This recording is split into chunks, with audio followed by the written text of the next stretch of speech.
So I've actually taken a lesson that I have used a couple of times in the past. I don't know if it's necessarily in here or not, but I've kind of been working on it over about the last year. Kind of from time to time, I'll take it out and kind of change some stuff around. So I hope that this lesson will be edifying to y'all. Is there anybody that we should mention in our prayers before we get started? Jan Duggar, certainly we need to remember her. Buford as well. And I know Ken has his test in the morning. Wednesday. Okay, so he will be leading the prayer for us. So certainly we want to remember those. And our list is pretty long on our in our bulletin. Certainly want to go to the bulletin from time to time to make sure that we're aware of those that need our prayers as well. Anybody else that we need to pray for?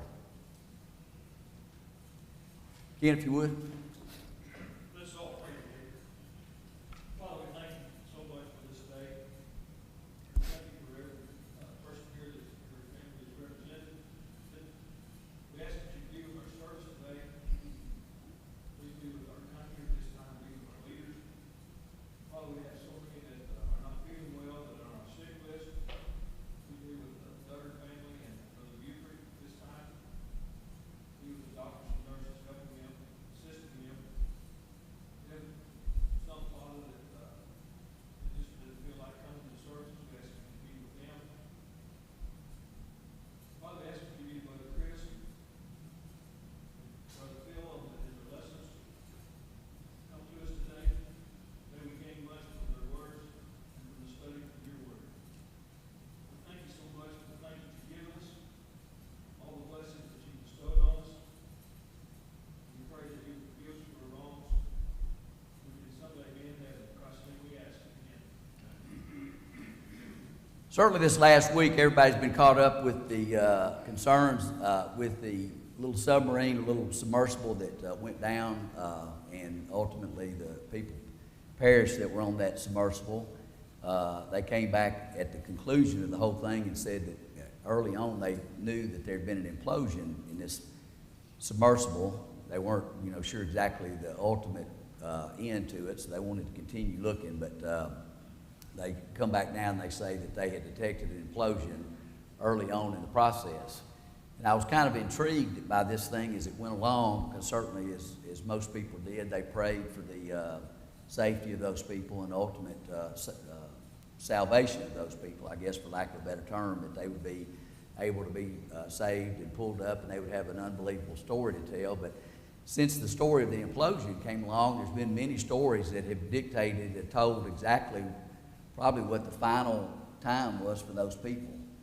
And, because of the extreme pressure at that depth, which was about 12,000 feet or so, they said that if the submersible imploded, as they expected it did, that their time from the time it happened until their death would have been measured in thousands of a second. In other words, it would have just come and gone so fast, it would note that there would have been no suffering or anything else.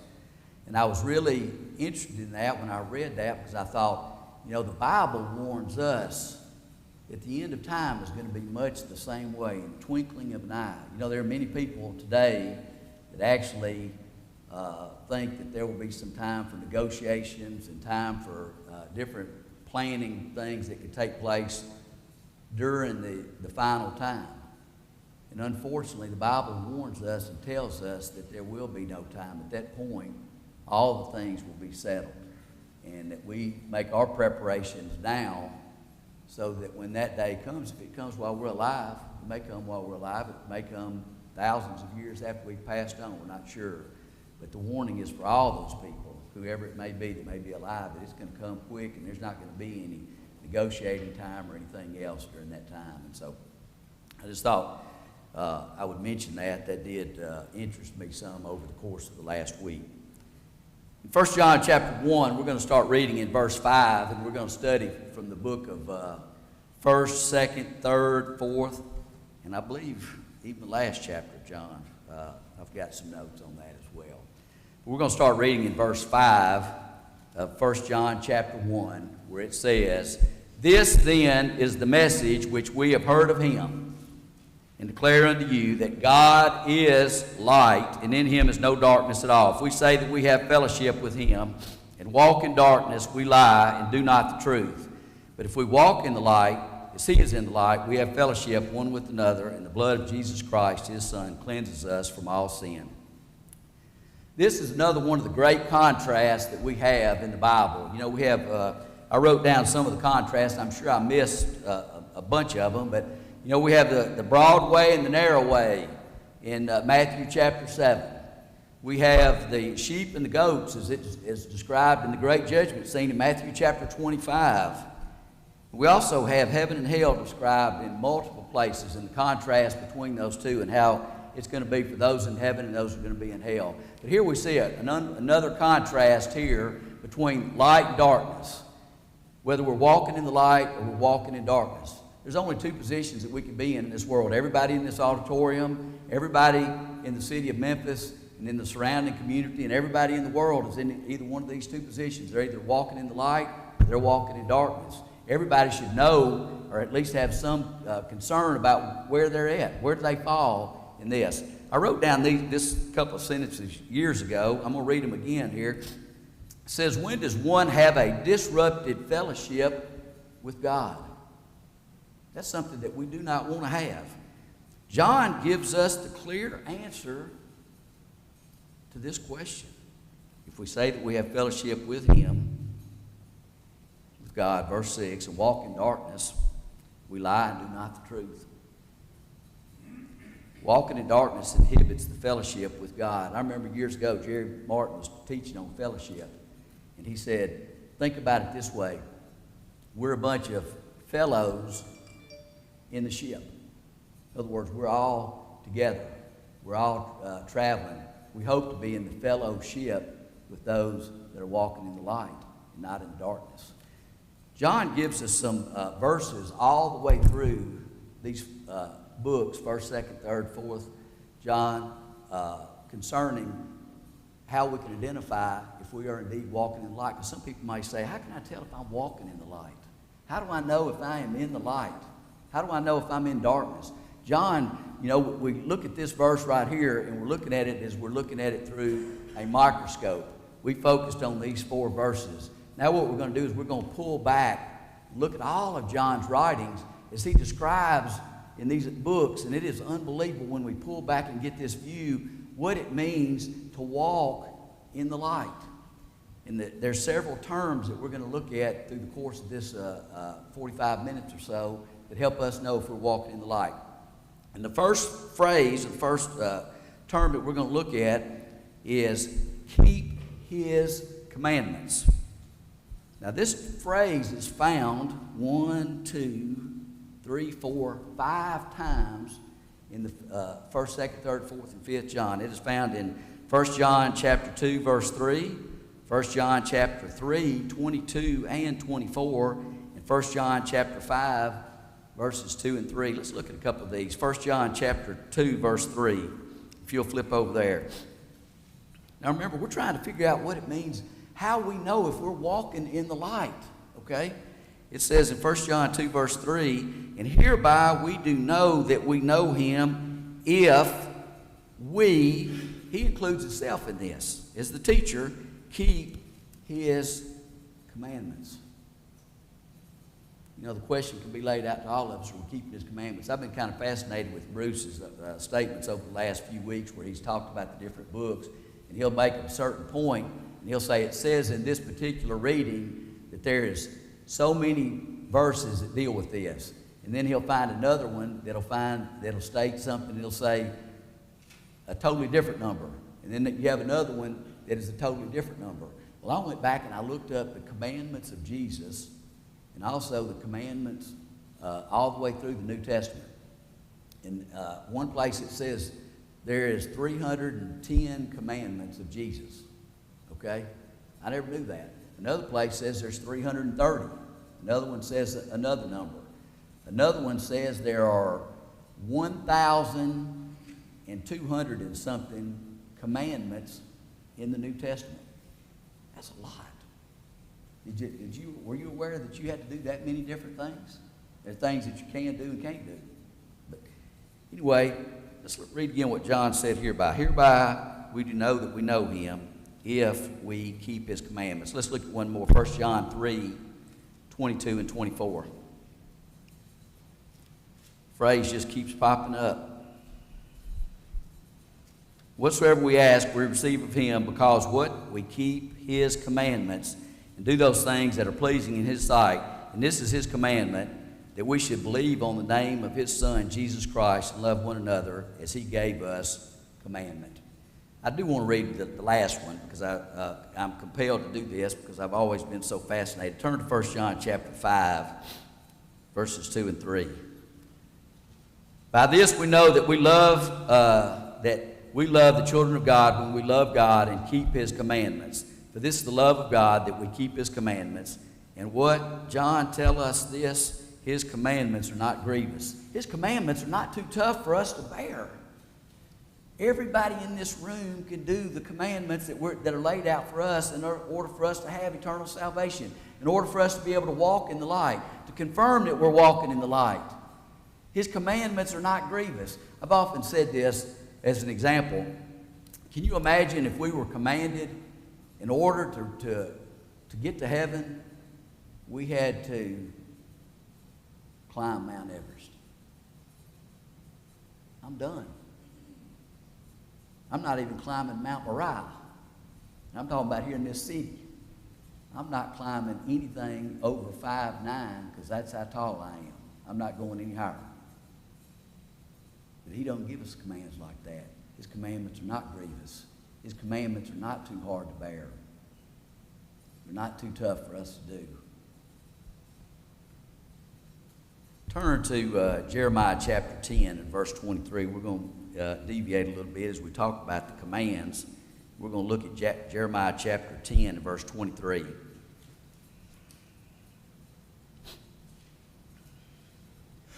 And this is what it says. Hold on just a second here. Bear with me.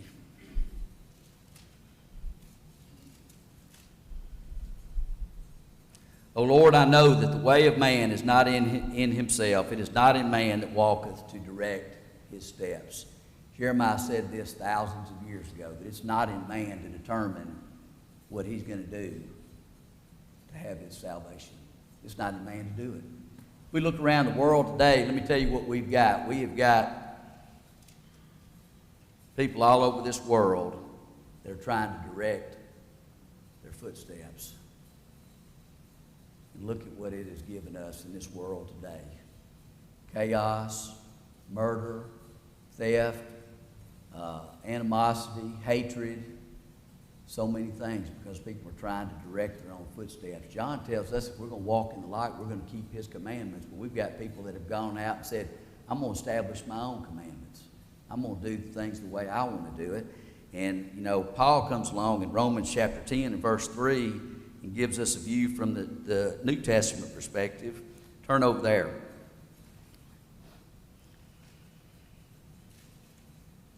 Garrett and Adia certainly should be familiar with this little reading because we sure covered it enough.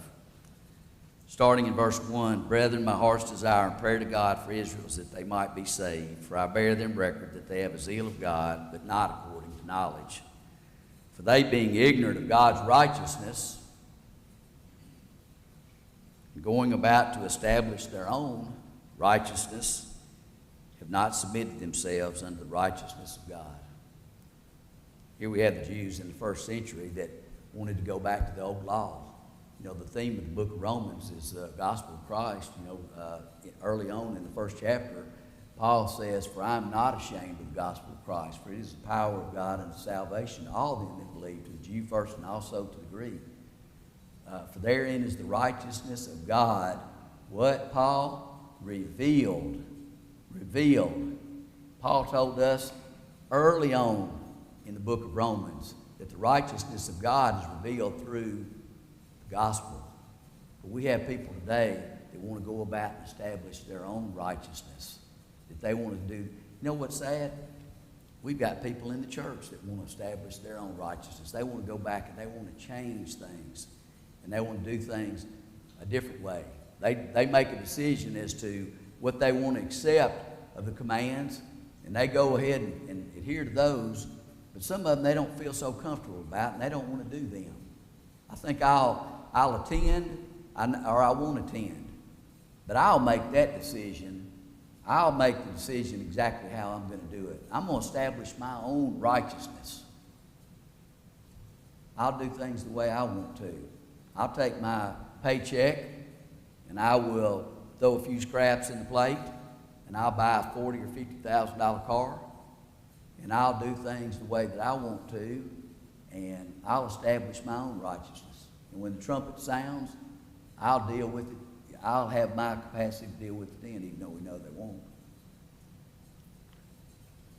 Are we keeping the commandments? Let's look at some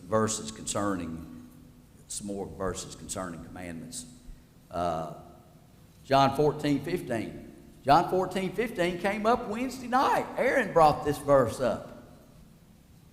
I was about ready to jump up and grab him because I was going to say, hold on, don't go too far into that, because that's part of my stuff there. Jesus said, if you love me, do what, John? Keep my commandments. Talking to the apostles. He's already laid out the game plan. I'm leaving, guys. I'm going to be gone. My Father's house is many mansions. I'm going to go build those mansions. I'm going to go, and I'm going to come back and get you. John 15:14 says, you are my friend if you do whatsoever I have commanded you. Bookends. John 14 and 15 dealing with the commandments of God and how important they are. Revelation 22 verse 14. Turn over there. I mean, we're talking about right at the end of the book. Isn't it interesting, within 7 or 8 verses of the finish line, John comes back and gives us another verse concerning the commandments. Blessed are they, John, who are those that are blessed? That do his commandments, that they may have right to the tree of life and may enter in through the gates into the city. John, who are the blessed? Those that keep his commandments. Who are the ones that are walking in the light? Those that keep his commandments. You want to know if you're walking in the light? This is the first in a series of phrases we're going to see that kind of help us, but this gets us off to a good start. Solomon wrote a long time ago in Ecclesiastes chapter 12 and verse 13. Let's go there.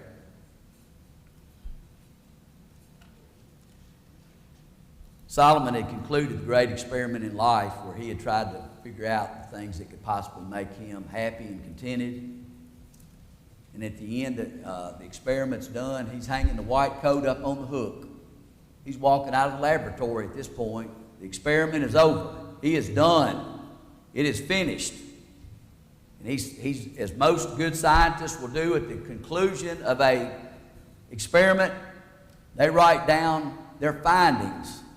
Solomon says, I'm going to pause for a minute and I'm going to write down my findings so they will be recorded for all time, for all eternity.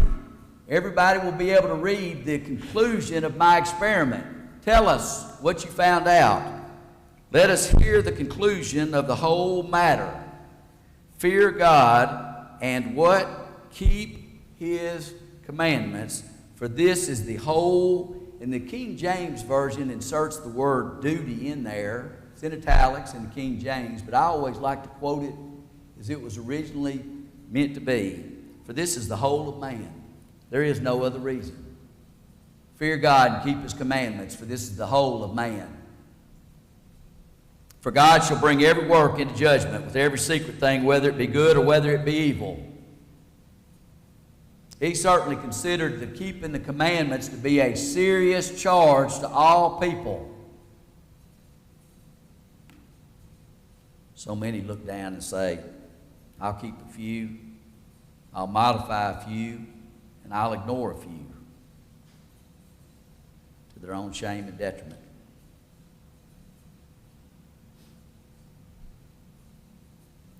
Years ago, in 2019, we were fortunate enough through the invitation of Wes and Fran to go and meet them in Paris in September of that year. and we traveled from Paris down to Normandy Beach. And it was the 75th anniversary. I hadn't really, processed that at the time of the invitation, but it was the 75th anniversary of D-Day. That year, not that day, but that year was the 75th. And we got to walk through it, and part of our tour that we went on took us to Point de Hoc, where the Rangers had actually, come in, and the hill was, the bluff or the whatever they call it was about 50 feet high, and they had to come in and they had to shoot these hooks up, grappling hooks, and then they had to climb up, and they had shelled this area, and Point de Hoc is probably, I don't know, it looks like maybe 10 or 15 times as big as the church property here that you walk along and you see all these pillboxes and stuff. But the ships had set out away from the beach and shelled this area for an unbelievable length of time, 4, 5, or 6 hours prior to the landing. And Chris may tell me more about this than I know exactly, but so many shells don't explode. I read in one place a long time ago that it was like 5% of the shells that they shoot don't explode.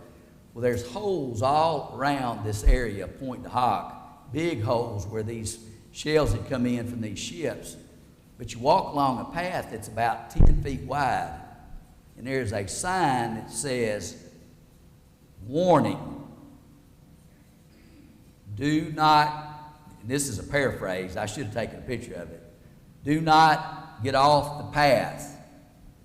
Live ordnance." You know what was unbelievable? They didn't have any guards making sure people stayed on the path.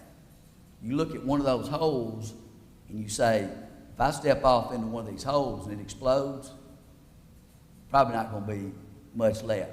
And I'm sure all they do is just reach out with a stick and pull you back, and then they just go on with their business.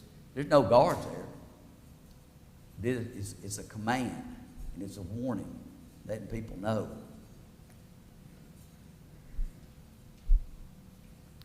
Turn to Proverbs 7, 1 through 3.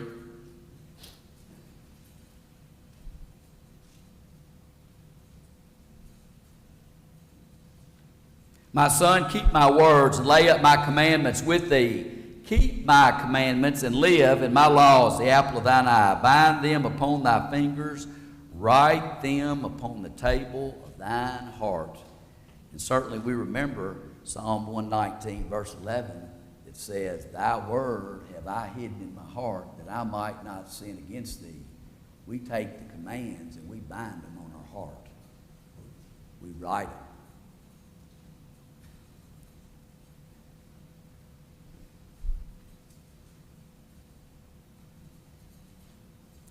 One more verse on this particular topic and we'll be done. Psalm 119, 59 and 60. Great 4-point sermon is laid out here.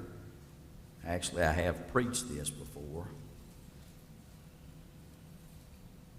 Psalm 119, 59 and 60 says this right here. I thought on my ways, and I turned my feet unto thy testimonies. I made haste and delayed not to keep thy commandments. This has always had a good impact on me. I made haste. Once I thought on my ways, I repented. I turned unto thy testimonies. I made haste and delayed not to keep the commandments. 21 times in the Psalm 119, the word commandment is mentioned. The writer must have considered the commandments a pretty serious issue right here. Look at a couple of examples of people that did not adhere to the commandments. Just a couple of examples, real quick examples, okay? Now, everybody's familiar with Nadab and Abihu. They didn't do exactly as they were commanded to do in Leviticus chapter 10. They offered strange fire, which was not commanded. I've never really gotten a full grasp of exactly what they violated, because you read different things and it lays it out different ways. But all I know is they knew what they were supposed to do. Phil Carver don't know what they were supposed to do, but they knew exactly what they were supposed to do. And they did not do it. It says fire came down from heaven and devoured them. God must take his commandments pretty serious.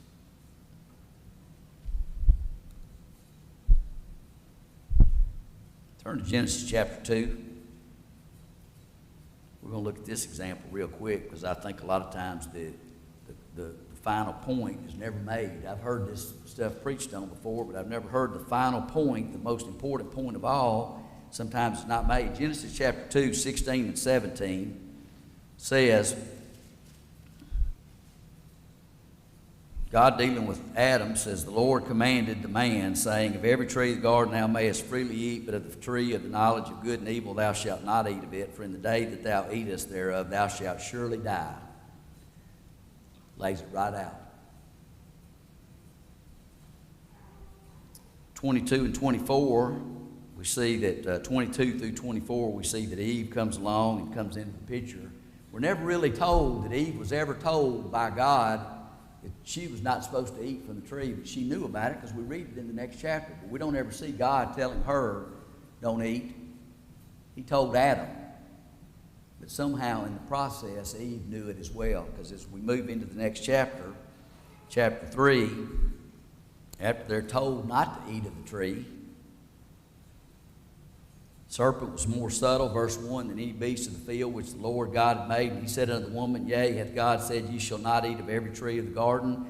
And the woman said unto the serpent, We may eat of the fruit of the trees of the garden, but of the fruit of the tree which is in the midst of the garden, God hath said, Ye shall not eat of it, neither shall you touch it, lest you die. And the serpent said unto the woman, Ye shall not surely die. He inserts that word not in there. What you've heard is not true. You're not going to die. For God doth know that in the day ye eat thereof, then your eyes shall be opened, and you shall be as gods, knowing good and evil. And let's see where we get down here. Verses 6 and 7 tells us that they did eat of the tree.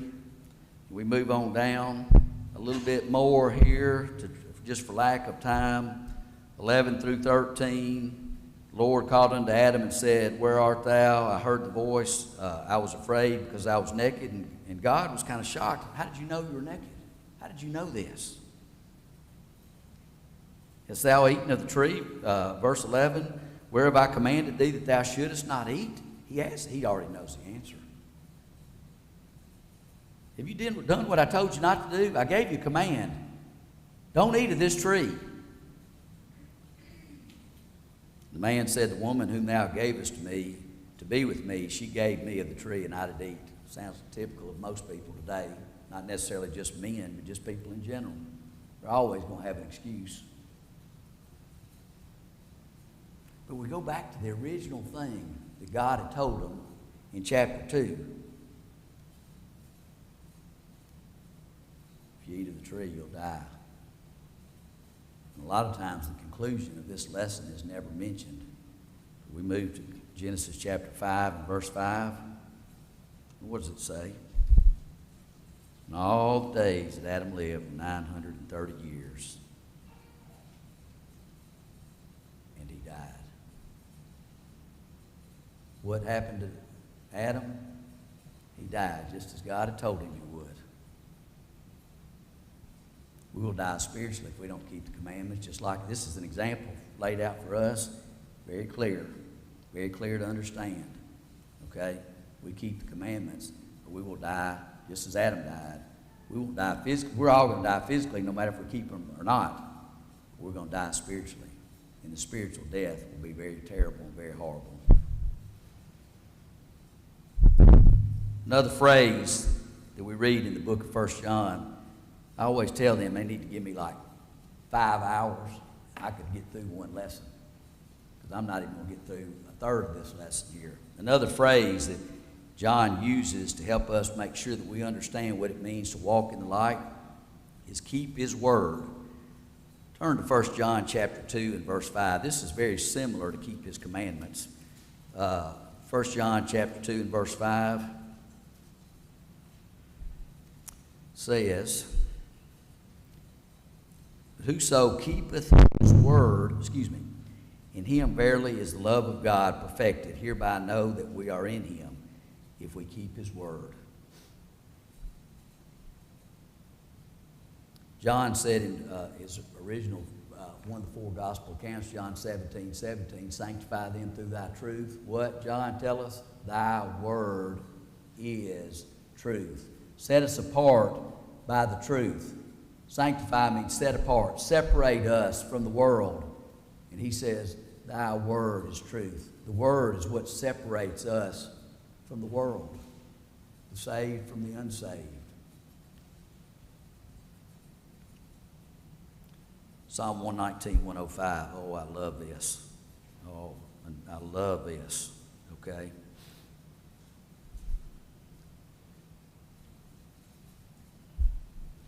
All right, let me get over here to it.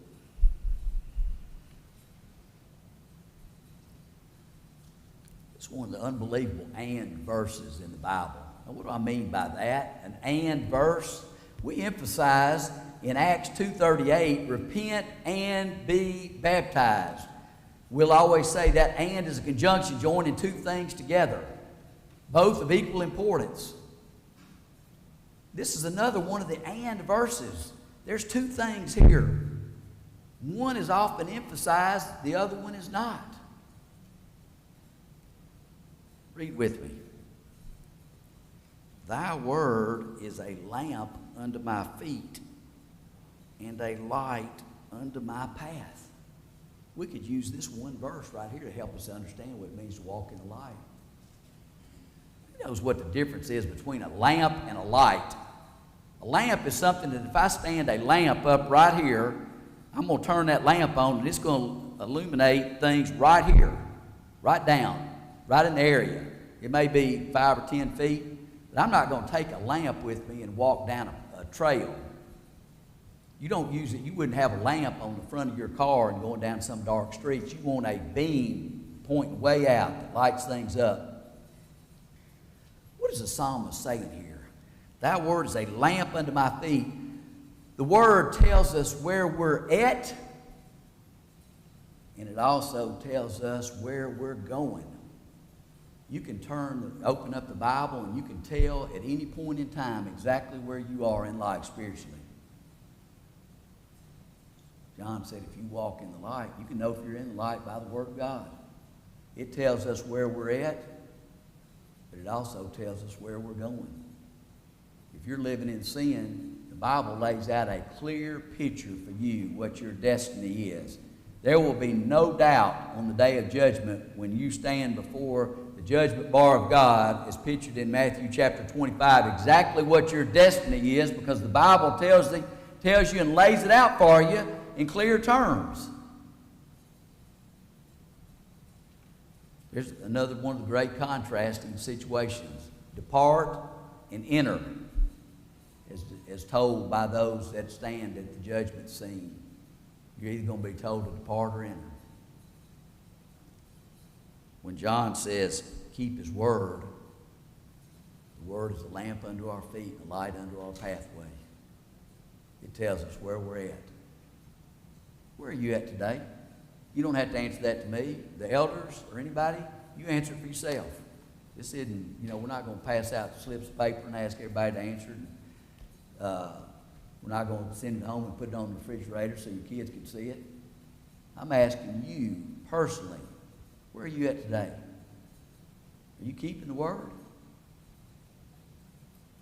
As you see the light illuminating ahead, where do you see yourself standing on the day of judgment? These are serious things that we need to consider. John says if we walk in the light as he is in the light, he is faithful and just to forgive us of our sins. But if not, if we walk in darkness, we lie and do not the truth. Psalm 119, verse 89, one more verse on this, in this section will be done here. 119, verse 89. lest there be any confusion. Dewey preached, or I can't remember if it was a sermon or what. I called him because he had one point in his lesson that I loved, and I kept it. It's sitting on my couch even to this day. This is what this verse says right here. Forever, O Lord, thy word is settled in heaven. Lest anybody think that they can change things around and make this okay and this not sin. We are actually celebrating right now. We're not, okay? But the nation, and I guess the world, I don't know about the rest of the world, but our nation is celebrating Pride Month, okay? And as if that is something to be celebrated, okay? Sad, sad, sad, okay? The walls of heaven almost crack every time that phrase even goes out into the airwaves.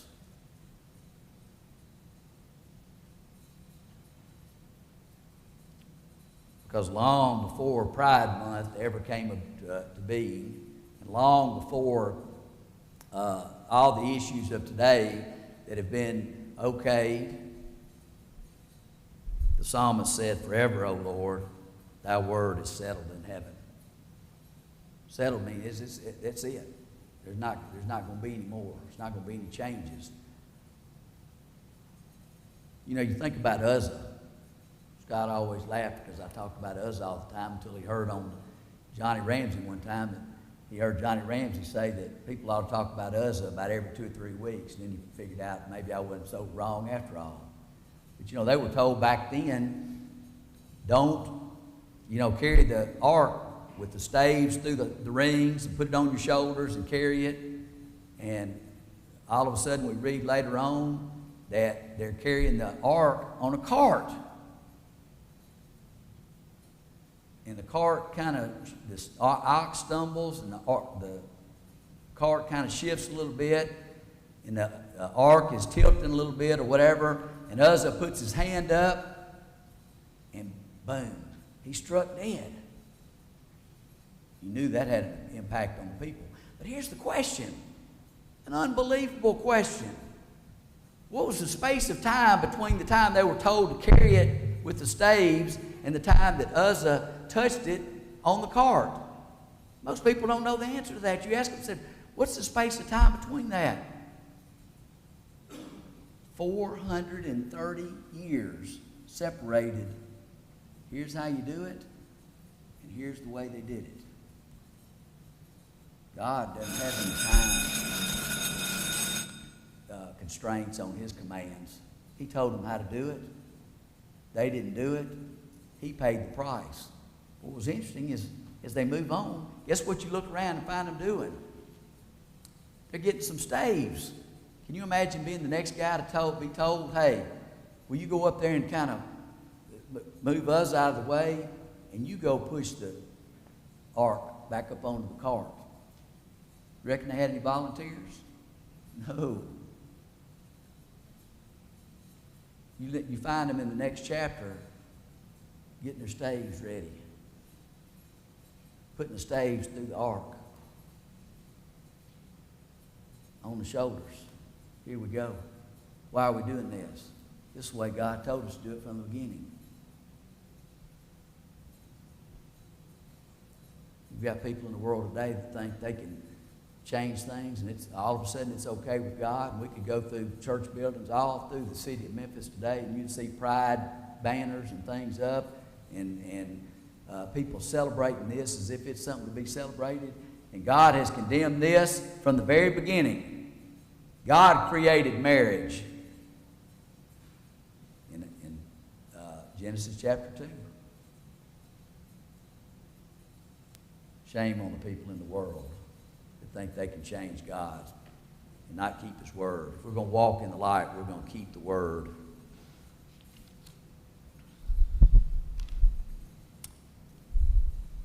I only have 642 more verses to go. Have y'all got that much time?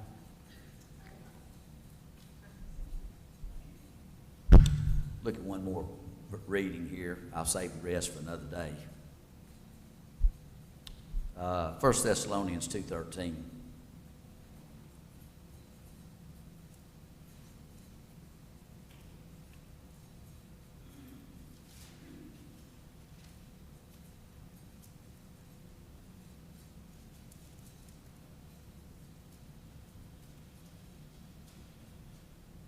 know what? I don't think that's right. Maybe 2 Thessalonians. That doesn't look right. Let me try 2 Thessalonians. Let's try that one, see if that's it.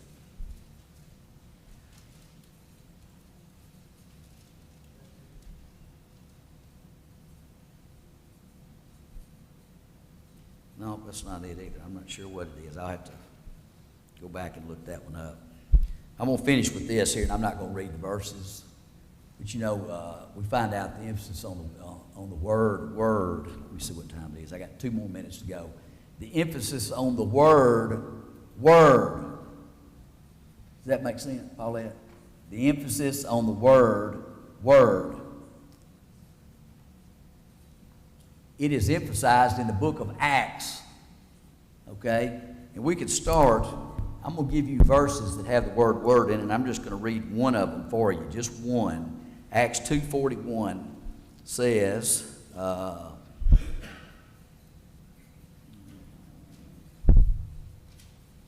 with me just a second here. 2 verse 41 says, then they that gladly received his word were baptized, and the same day there were added unto them about 3,000 souls. The word shows up, and every time we see this word show up in the book of Acts, the church is growing. Acts 4:4, Acts 6:2, Acts 6:7, Acts 8:4, Acts 12:24, Acts 13:5, Acts 15:36, Acts 19:20. We wonder why the church isn't growing. The church is not growing because the word is not being preached. The truth is not being preached. The commandments of God laid out before all of us are not being laid out before the people that are coming to listen. And because of that, the world is dying. But in the first century, in the face of unbelievable turmoil and persecution and trial and every kind of thing you could imagine, the church grew because the word was being preached. The word that John said in 1 John chapter 2 would help us walk in the light. Today the question is, are we walking in the light? I pray, God, that if we are not walking in the light today, that before this day is over, there may be somebody here that may say, I need a change in my life today, and I need to be found walking in the light. Thank you so much, and I look forward to hearing Chris here in just a few minutes. Thank you.